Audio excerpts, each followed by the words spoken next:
চট্টগ্রামের সীতাকুণ্ডের ভাটিয়ারীতে ফেরদৌস স্টিল শিপইয়ার্ডে পুরনো জাহাজ কাটার সময় গ্যাসের বিষক্রিয়ায় ৮ শ্রমিকের মৃত্যু হয়েছে। আহত হয়েছেন অন্তত ১০ জন। ফায়ার সার্ভিস কর্তৃপক্ষ জানায় পর্যাপ্ত সুরক্ষা সরঞ্জাম ছাড়াই ট্যাঙ্কের কাছে যাওয়ায় এই প্রাণহানির ঘটনা ঘটেছে। চট্টগ্রাম থেকে হুমায়ুন কবিরের রিপোর্ট, ছবি তুলেছেন বাসুদেব। শেকড় থেকে শিখরে।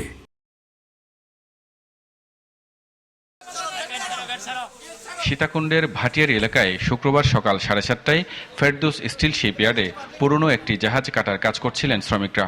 এ সময় হঠাৎ গ্যাস পাইপ থেকে গ্যাস লিকেজ হয়ে বিষক্রিয়ায় আহত হয়ে পড়েন শ্রমিকরা এবং 3 জনের মৃত্যু হয়। পরে ফায়ার সার্ভিস এবং স্থানীয়দের যৌথ প্রচেষ্টায় 3 জনের মরদেহ ও আহতদের উদ্ধার করে চট্টগ্রাম মেডিকেল কলেজ হাসপাতালে পাঠানোর পর চিকিৎসাধীন অবস্থায় মৃত্যু হয় আরও 5 জনের। শ্রমিকদের শরীরে দাগ ছিল, বিষক্রিয়ায় মৃত্যু হতে পারে বলে জানায় চিকিৎসক। 5 জনকে আমরা এখানে মৃত পাইছি, মৃত অবস্থায় আমরা রিসিভ করছি, আর একজনের চিকিৎসা চলতেছে, আর হয়তো আরও ইনজুর্ড আছে, ওনারা আসলে ওনাদের ব্যাপারে আমরা বলতে পারবো। শুক্রবার ইয়ার্ডে কাজ বন্ধ থাকলেও মালিকের চাপাচাপিতে বন্ধের দিনেও কাজে যান শ্রমিকরা। তবে ফেরদৌস স্টিল শিপ রিসাইক্লিং ইন্ডাস্ট্রিজের মালিক লোকমান হাকিমের সাথে যোগাযোগের চেষ্টা করেও পাওয়া যায়নি। আমরা উদ্ধার করছি 11টা।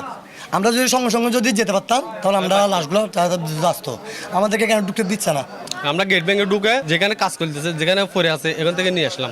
2 ভাই একসাথে মরে গেছে ভাই।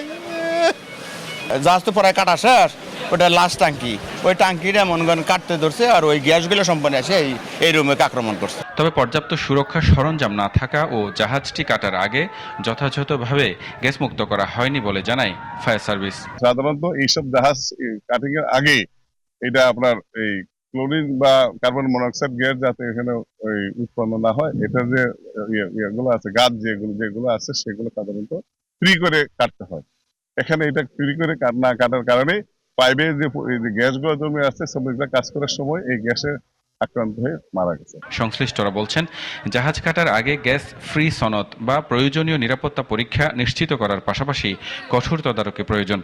সেই সাথে দুর্ঘটনায় নিহত শ্রমিকদের পরিবারের জন্য যথাযথ ক্ষতিপূরণ ও সুচিকিৎসার দাবি তাদের। Humayun Kabir, GTV news, Chittagong.